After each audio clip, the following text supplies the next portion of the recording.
party people, it's me Javon here. Welcome back to Dishin. If this is your first time tuning in, make sure you like, comment, and subscribe, and let's get into today's video.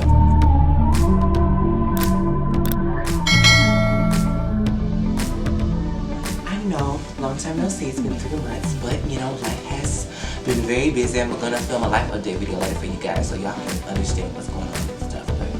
Right now, we're not here to talk about me, we're here to talk about these people. And first people first, now I just want to clarify, I am trying to appeal to my demographic, which is the only reason why I'm talking about some people. So if you don't know who these people are, don't come at me. My team, aka Bryson and them, told me I needed to talk about these people. Alright, Ari Fletcher is currently upset with G Herbo's ex, Tiana Williams. I think that's how you say that girl name. Alright, so see what had happened was, so G Herbo cheated on Ari last year with Tiana, right? And so they was together, and so then they just recently broke up. So this is confusing why she even has a child, but Ari doesn't care. And by the way, Ari's with Moneybag, y'all. So Ari does not care that her child is with her, right? But here came the problem. How you gonna have somebody baby and not call them and block all their numbers? Like, girl, you could have really gone to jail for kidnapping, for God's sake. You don't play with no black ladies, baby. Like, who does that? You sit around got your ex-boyfriends. Baby. You're not even an ex-wife. You have the ex-boyfriends, baby. For what, girl? But Ari didn't care. Now, the reason why Ari posted the girl number, she put it on, she typed in the number and it popped up on the cash app. The reason why she posted the girl number was she couldn't get in contact with the lady because she had her child. Now, I feel like Ari had every right to post the girl number because it's like, you keep blocking my number. Granted, I feel like she probably could have called G Herbo, but Tiana probably got G Herbo on block and whoever else. So she probably felt like she ain't had no choice. Why would you do that? You got somebody else's child, and you know they gonna want to call, a real mama gonna want to call and check on her child and see how the baby doing, especially with the ex-boy. First of all, why was your child with the ex-girlfriend any darn way? And do she have kids with him? I just felt like that this all could have been avoided had y'all simply never ever blocked the girl. Cause Tiana, this really all your fault. Granted, should the girl have posted your number on social media? No. But it is what it is. I just don't understand why, as a culture, we are quickly to go to social media. Granted, in her case, it really helps quicker. But at the same time, now the girl got to change her number. She probably getting calls and threats and everything else, all because you released her number. But at least we live in the 21st century where all you got to do is go on your phone bill if it's up to current. And you can change your number in the blink of an eye. But the next topic I want to talk about is you can't turn no hoe into no housewife. Hey, Kim Zolciak. So let me give you the backstory about her and her husband's divorce, alright? So, Kim and Corey have been married since 2011, alright? They met initially in 2010 after Dancing with the Stars Atlanta when Sheree Whitfield introduced them because she kept calling the man tight butt.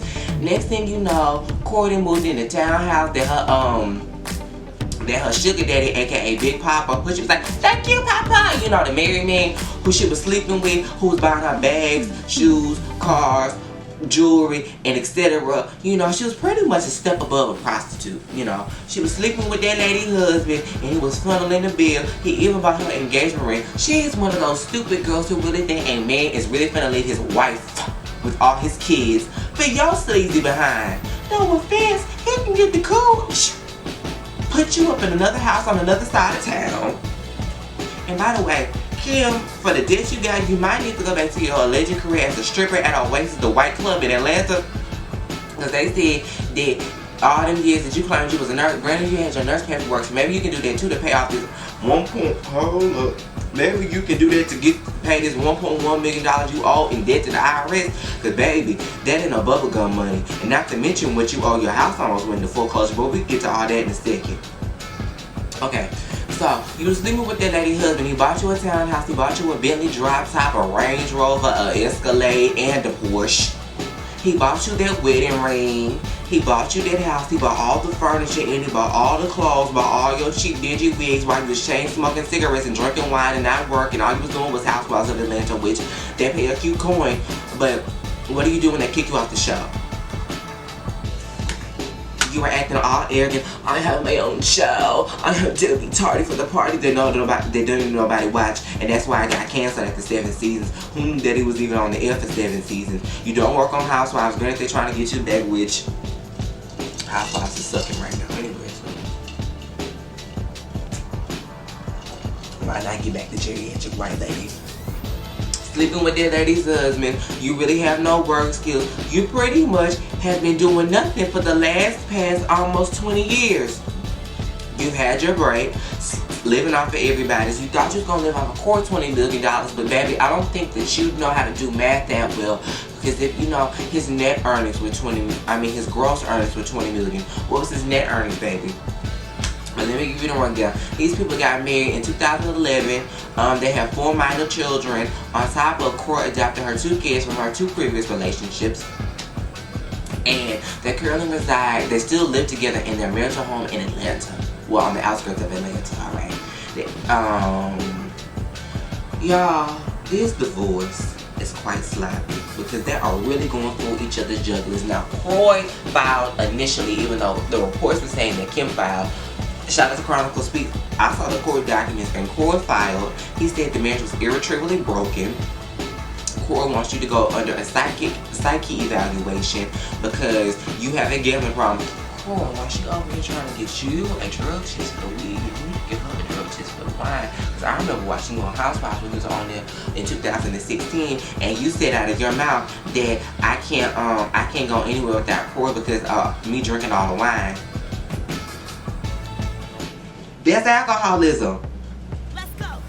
The lightweight version, but it's alcoholism, allegedly. And so, Corey went from being an NFL, whatever he was, to your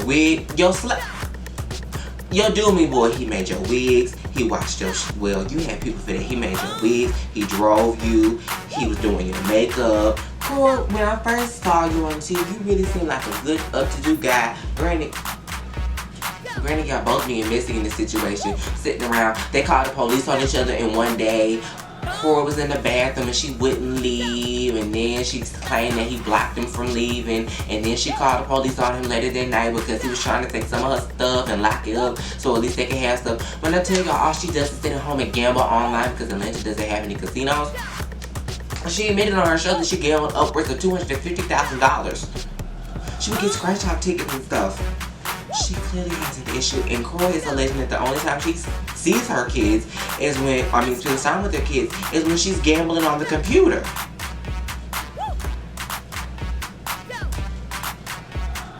You went from spending all these ladies' husbands' money to now spending all your money. The difference is, y'all haven't had a steady stream of income since 2021. Baby. If there's nothing coming in and there's steady stuff going out, you have your staff has the Kim, can you survive without all these people? Well, you gonna have to, girl. Because now you're in the point where you actually have to take care of your kids. You actually have to cook and clean. Before they say you don't even cook, all you do is feed the kids frozen pizza, which all that processed crap is. At least the kids aren't involved because the girls that he adopted posted him Happy Father's Day. She was selling her clothes, her used wigs and stuff on Beerman's Closet or something. But anyway, Court got a hold of that. So she told him to quit buying from there. First of all, who buys used wigs? $2,500 used wigs like that. It's been on your head where you sweat. It's nasty. Court was trying to lock up them valuables because quite frankly y'all ain't got to pop the piss in barely and the windows going out because word on the curb is y'all's house is about to be in foreclosure. Poverty is not funny, however, it's mighty ironic that you was dragging all them ladies for all them years, dogging Kenya, Nene, and so on and so forth, but not having stuff, and yet you're having your own financial problems. Granted, you claim you're still in your house. Okay. You still owe the IRS $1.1 million. You're selling Rolls Royces, old cars. Like, this is just ridiculous. This is how you have to be careful how you talk and to treat people, because let me tell you something. Karma comes at the most inconvenient. Girl, you really thought you got away. You was like, I have my own show. And now you crawling back to Housewives. I wish you and your children nothing but the best. Next topic. Now, I watched this show on called Bell Collective, right? Now, Bell Collective has this certain cast. It's basically like in Jackson, Mississippi. Now, the reason why I'm talking about it is there is a couple of people on this cast that my age group knows. So y'all remember Selena from Dancing Dolls? I mean, from Bring It? JJ, her ex-husband JJ is on the show with his new wife, so Gucci. So Gucci and stuff's on the show, and then Selena's not being brought on because her kids are on. Why did Selena and so Gucci have to get into a fight at an event? Basically, the girl called her an extra. Now, what happened? Now, last season, the children were having issues with each other because of they were having issues because the girl, so Gucci's daughter, felt that they got treated better because they were light skinned, and she felt like her mama wasn't really there for her. So Gucci ended up admitting that she did neglect her daughter to please a man, and so on and so forth. Now she's fighting with Selena because Selena went to a party that Latrice was throwing, and Latrice. So Tamara Cherie, if y'all remember from Bring It, Tamara Cherie used to host the events, and then Selena, was talking to Tamara Cherie, and she talked to Tamara Cherie, but she asked me to Selena, and then she called her an extra, and then Selena threw a glass of champagne to her. Now, when you blend feelings, I feel like it is mighty important for you to keep open communication, and I feel like certain outside influences can make things worse, because adding a show element, people ain't already getting along.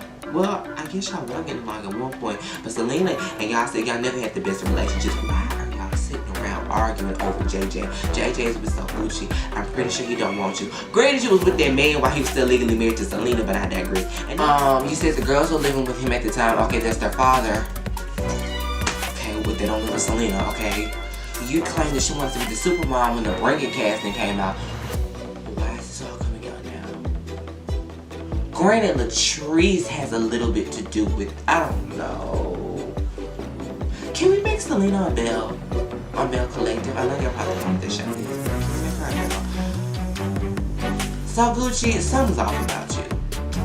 And I don't know. Because any woman who's willing to neglect her child in the sake of pleasing a man, I sign up. But anyway, y'all, that is all the time that I have this week. Thank you for tuning in. Make sure you like, comment, and subscribe. And I'll see you guys next week. I love y'all. Bye.